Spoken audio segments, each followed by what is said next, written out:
Ketika melayani sebagai pendeta di gereja baptis, minat Roger Maxon dalam sejarah gereja membawanya pada sejumlah penemuan yang tidak terduga.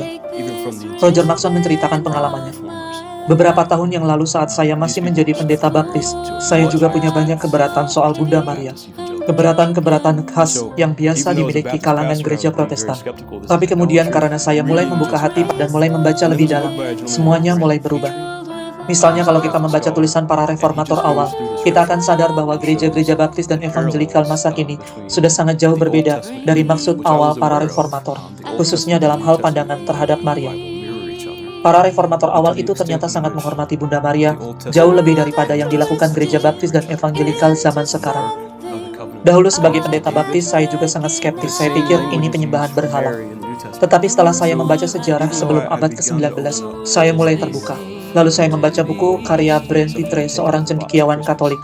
Dia menjelaskan bagaimana kitab suci menunjukkan hubungan antara perjanjian lama dan perjanjian baru. Saya memang tahu kalau dua bagian Alkitab itu saling mencerminkan, tetapi saya tidak sadar seberapa dalam kesamaan simbolik itu, terutama berkaitan dengan Maria. Misalnya saat tabut perjanjian datang kepada Raja Daud di perjanjian lama, bahasa yang digunakan di situ sangat mirip dengan bahasa yang dipakai oleh Maria dalam Injil. Jadi saya mulai sadar bahwa Maria bukan hanya tokoh Natal yang dikeluarkan saat bulan Desember dan dilupakan sepanjang tahun. Saya melihat keindahan simbol-simbol itu dalam kitab suci dan itu menyentuh saya. Saya masih ingat pertama kalinya saya sebagai seorang anggota gereja baptis mencoba berdoa minta doa dari Bunda Maria. Saya merasa gugup, saya merasa tidak pantas karena ini adalah Ibu Tuhan.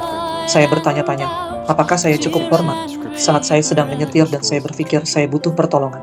Lalu saya berdoa dalam hati, Maria, kalau engkau bisa mendengarkanku, bisakah engkau mendoakan aku?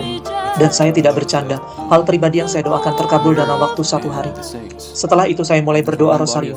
Saya juga mulai melihat bahwa tradisi gereja dan sejarah yang dilupakan oleh komunitas gereja baptis saya dahulu ternyata sangat membantu saya mendekat pada kebenaran.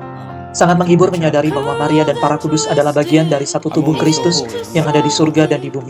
Kita tidak sendirian, kita dikelilingi oleh awan saksi-saksi iman, seperti disebut dalam Alkitab. Kita bisa meminta doa dari orang-orang kudus yang lebih kudus daripada kita. Saya tahu saya tidak terlalu kudus, tetapi saya bisa meminta doa, bukan hanya dari saudara-saudari di bumi, tapi juga mereka yang sudah mengalami kepenuhan hidup di surga.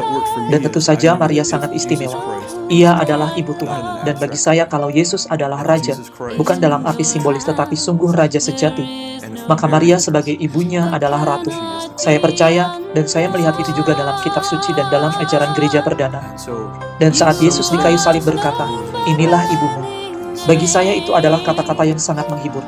Artinya apapun yang terjadi dalam hidup, kita punya seorang ibu rohani.